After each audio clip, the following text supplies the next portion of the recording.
আসসালামু আলাইকুম এভরিওয়ান। তোমার প্রতি অনুভূতি গল্পের 14 নম্বর পার্ট।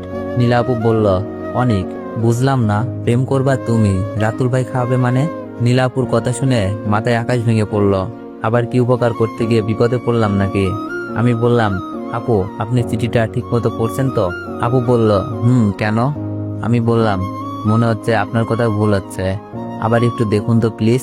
আপু বলল, কি ভুল হচ্ছে? আমি বললাম, চিঠি আমি না, রাতুল ভাইয়া দিছে, আর রাতুল ভাইয়া আপনাকে অনেক ভালোবাসে। নীলাপু চিন্তার ভাঁজ নিয়ে বলল, ফাজলামো করো? আমি বললাম, না আপু, ফাজলামো করবো কেন, কাগজে লেখাটা আরেকবার পড়ুন। আমার কথা শুনে আপু কাগজটা বের করে আবার মনে মনে পড়ল। নীলা আপু বলল, তাই তো, আমি তো শেষের লাইনটা পড়িই নাই। তুমি যেভাবে বলছো আর যেইভাবে লেখা ছিল, যে কেউ ভাববে তুমি প্রপোজ করছো। আমি বললাম, আমার জন্য না হয় হ্যাঁ বলছিলেন, তাহলে রাতুল ভাইয়ার জন্য কি? নীলা আপু বলল, রাতুল ভাইয়া তো আমার ক্রাশ। আপুর কথা শুনে আনন্দ রাখি কই, যাক কোনো সিনক্রেট হয় নাই। হে এভরিওয়ান, আপনারা অনেকেই কমেন্ট করছেন যে এই নীলা সেই কক্সবাজারের নীলা না তো? আরে না না ভাইয়ারা, এটা হচ্ছে গল্পের আমাদের রাতুল ভাইয়ার গার্লফ্রেন্ড। রাতুল ভাইয়া অর্ডার দিয়ে চলে আসছে। আমি ভাইয়াকে বললাম, ভাইয়া আপনারা কথা বলেন, আমি ওই টেবিলে আছি, আমার তো আজ খাবার দিন। আমি অন্য টেবিলে চলে গেলাম, সাথে রিমি আর আশাকে ফোন দিলাম রেস্টুরেন্টে আসার জন্য। আমি একা খেলে খারাপ দেখাই। 5 মিনিটের ভেতরে ওরা এসে হাজির। আশা বলল, অনিক আজ হঠাৎ ডাকলা? আমি বললাম, আজ তোমাদের খাওয়াবো, যত ইচ্ছা যা ইচ্ছা খাবে। রিমি বলল, আগে বলনি তো? আমি বললাম, এটা তো সারপ্রাইজ ছিল। রিমি বলল, যাক ভালোই হয়েছে, আমি মাত্র খেতে যাচ্ছিলাম। আশা বলল, আমাকেও ডেকে গিয়েছিল ভাবি। আমি বললাম, আচ্ছা কথা রাখো, এবার খাও। আমার ইচ্ছা মতো আমি খাচ্ছি, রিমি আশা তাদের ইচ্ছা মতো। আশা বলল, কিসের উপলক্ষে অনেক? আগে খাও, তারপরে যেতে যেতে বলছি। আমি খাবার সময় কথা বলতে পছন্দ করি না। খাওয়া দাওয়া শেষ করে রাতুল ভাই আর নীলাপুর কাছ থেকে বিদায় নিলাম। রিমি আশাকে নিয়ে চলে আসলাম।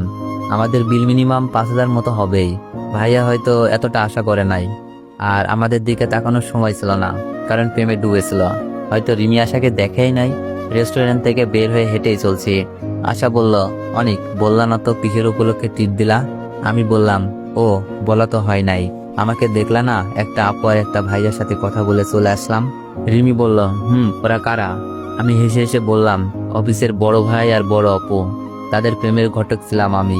তাই ভাইয়া বলেছিল আজ যা চাই তাই খেতে দিবে। আমার মনে হলো আমি একা একা খেলে পুষাবে না, তাই তোমাদের ডেকে নিলাম। আশা হাসতে হাসতে বলল, তাই নাকি?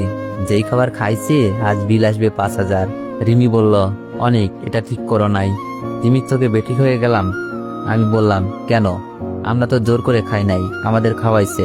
রিমি বলল, না, তোমাকে শুধু বলেছিল খেতে, আমাদেরকে না। আমি বললাম, আচ্ছা দাঁড়াও। মোবাইলটা বের করে রাতুল ভাইয়াকে ফোন দিলাম। রাতুল ভাইয়া বলল, হ্যালো অনেক, বলো। আমি বললাম, ভাইয়া বিলটা কি একটু বেশি চলে আসলো?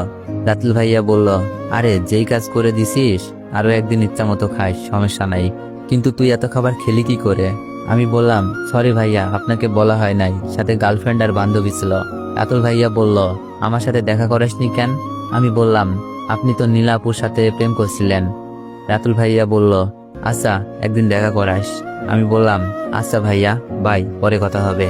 রাতুল ভাইয়া বলল, আচ্ছা দোয়া করিস আমার জন্য। ফোন দেখে রিমিকে বললাম, রিমি এবার তো বলে খেলাম, সমস্যা নাই তো?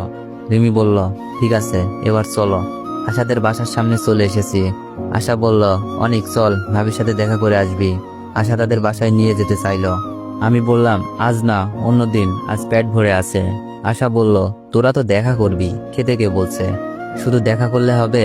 আচ্ছা যা, কাল দেখা করব।